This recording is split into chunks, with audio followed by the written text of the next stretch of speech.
Good morning, everybody. My name is Lieutenant Colonel Dennis Bandet. I'm the commanding officer of 431 Air Demonstration Squadron out of Moose Jaw, Saskatchewan. We're here today to begin the process of repatriating the aircraft back to Moose Jaw, and it's going to begin with 2 aircraft. Over the last 3 months, I'd like to, on behalf of the Royal Canadian Air Force, the Canadian Armed Forces, 431 Air Demonstration Squadron, and 15 Wing Moose Jaw, I want to extend my thanks to the community of Kamloops, the residents of Brocklehurst, and the First Nations community. The outpouring of support has been outstanding, and we felt it resonate all the way back to Moose Jaw, and it's helped us get through this difficult period. Today will kind of mark the beginning of us moving forward as we're going towards moving and training for 2021, and that starts with getting our aircraft back to Moose Jaw so we can allow our aircrew and our technicians to begin preparing for 2021. It's a lengthy process, and we're excited to get going back in the air. Everybody has been very focused on what the direction is to move forward, and we hope that at some point there'll be some sort of resemblance of years past of how we were operating throughout the season. So in preparation for some of this, as we're moving forward, the RCAF has had a team of engineers located in Ottawa, Winnipeg, and throughout Canada, third-line contractors looking at everything that we've done with the Tutor and our operations. Because the 2020 season was canceled following our accident and at the conclusion of our Op Inspiration, we took the time to sit back and look at everything through a microscope. So thanks to the Kamloops Airport Authority for allowing us to keep our airplanes here and allowing us to do our work in that process. We went through every bit of systems on the airplane, from the motors to the avionics to the structures, to make sure that everything that we're doing with the airplane is proper and ready to go ahead, and that we're able to produce a safe, enjoyable air show and to be able to represent the people of the Canadian Armed Forces.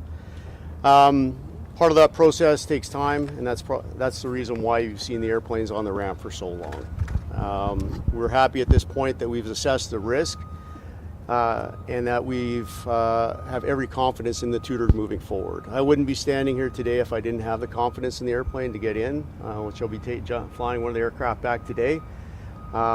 It's a 100% team effort in what we do. So the trust that goes right for our technicians, our engineers, our teams, and our chain of command allows us that confidence to get back in the airplane and resume our business. Thank you. So at this time, I'll open up to any questions, and I covered most of the stuff, so just... I was curious, why 2 planes to begin? Was there a reason you starting slow? Excellent.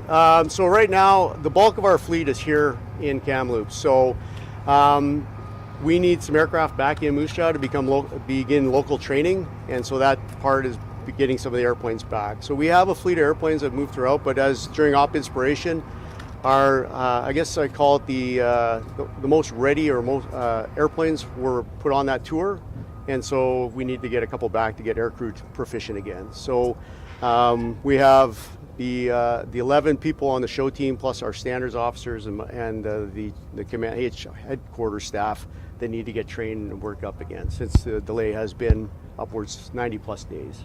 How quickly do you intend to start training? So as soon as we get the airplanes home, the expectation is today, is as soon as we get home, the aircraft will start flying tomorrow. So once we get a few airplanes flying at home, we can start getting a few more that we have in Moose Jaw flying again. We have to regain some currency on active airplanes because we've had some down for maintenance that require, I guess, test flying, and you have to be proficient in what you're doing before you test fly an airplane. So when there's heavy maintenance done on the airplanes, that's a precaution we do. So we got to train people up first, and then we're going to start running right away with training the crews. The intent is to get enough pilots back their currency and then come back. The intent is next week to get the rest of the airplanes. I just took some footage of one of the techs in one of the planes. What was he doing? So they do daily routine checks. So prior to going flying, there has to be a series of checks that go through the airplane. They check everything from tire pressures, oxygen levels, just a once over again. They have been here for the last few weeks in mass doing some preparation maintenance. It's a highly tuned machine, so it requires some attention to detail since they have been sitting for a while. So it's just pre-flight requirements. You'll see the aircrew when we show up, or when the rest of them show up. that will, before accepting the airplanes, we will go through a once around as well. And then it's a handoff from the maintenance crews to the air crew to get the airplanes flying. How is the pilot doing who was injured? So Captain McDougall is doing really well. So he is on the road to recovery, and that's our main focus, is offering him the support through the squadron, his friends, his family, and offering any assistance we have. I can reassure you that he has the best care and the attention of our medical staff at 15 Wing, and that he's progressing daily, and that he's making some pretty good strides forward. The future, where we're not sure what capacity he's going to return to, but all I can assure you is that we're giving him all the time and the support he needs to get healed and back on the road to recovery. I know you were a former Snowbird. Well, a former Snowbird pilot yourself. You said you're flying one of the planes back today. It's been parked for so long. Just kind of what's going through your mind right now, knowing what happened the last time the plane's tried to take off? Well, it's go through a 100% mission focus. So we go through every detail of what needs to be done. The crews that we brought back with us today have probably the most experience that we have in the squadron, and we're flying 2 airplanes back with 4 people just to have that extra level of support and crew, mutual support throughout the cockpit and with both airplanes. It's getting back in the airplane. There's the emotion of excitement because everybody we do what we do because we love it, and we want to get moving forward because that's what we do. So.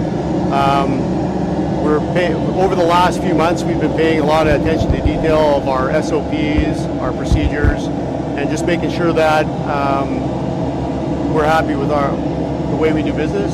And so we have our confidence in our training system, we have confidence in the pilots, the technicians as well, and we're just ready to get back in the air. Right. And when you get back home, you kind of come full circle, I guess, right? Because you had this tour that you were going to go back to Moose Jaw. We had tragedy, sadly. And when you get the planes home, I guess you come full circle, right? You know, they left and they've come back home, albeit without Captain Casey, which I'm sure still is something you guys feel every day. Yeah, it resonates pretty deeply within us. And Captain Casey loved what she did, and we want to carry on her motivation, what she started us with Op Inspiration, and being able to do what we do. She believed 100% in what we were doing, and we want to carry on that legacy. So at this point, we'll return back to Moose Jaw, and like you said, it's full circle. It's coming all the way around. But now our focus is moving forward. We can learn from lessons from the past and apply those as we move forward. Kamloops has always had a strong tie to the Air Force, like the Blue Squadron and the guys from Cold Lake. Mind if we just wait a second? That's fine, yeah. It's super distracting. You'll be out of there in a second. And now a message from our sponsors.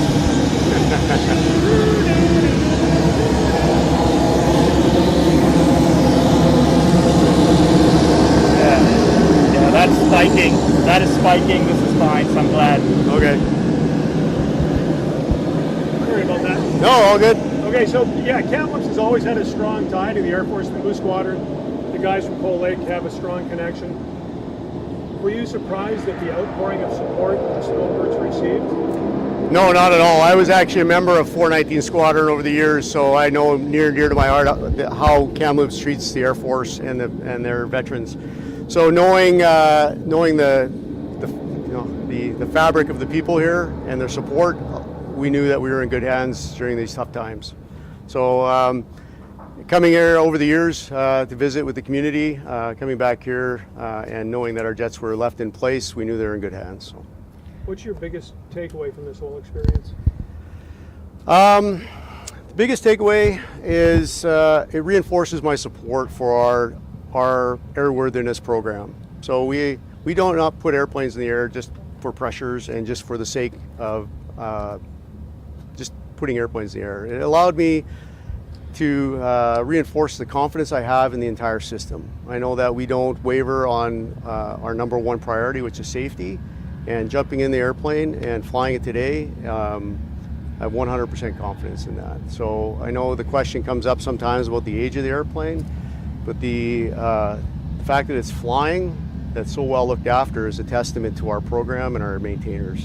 And so if our engineers and our maintainers say the airplanes are good, I take that to heart. I imagine the next time you come to Kamloops, whenever that is, whether it's next year or 2 years from now, for an air show or you're flying over, I imagine there'll be some kind of emotion or just something knowing that the city showed you so much love in one of your darkest times. That's it.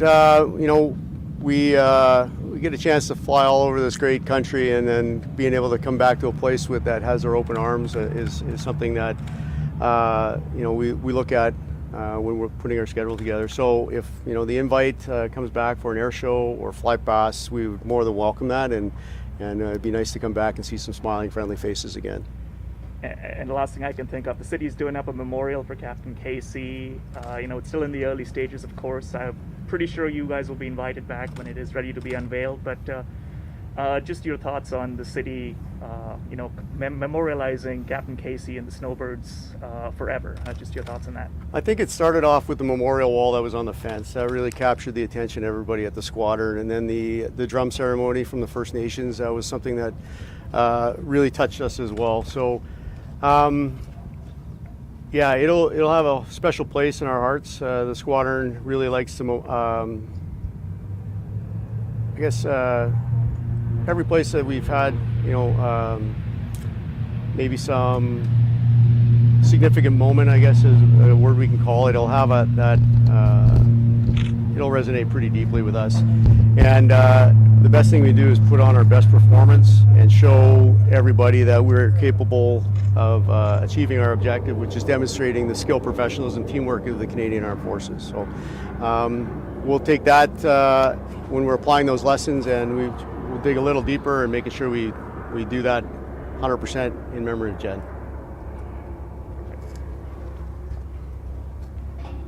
That's all I have. Any other questions? Nobody else? What's your favorite color? Well, of course, red and white with a blue stripe.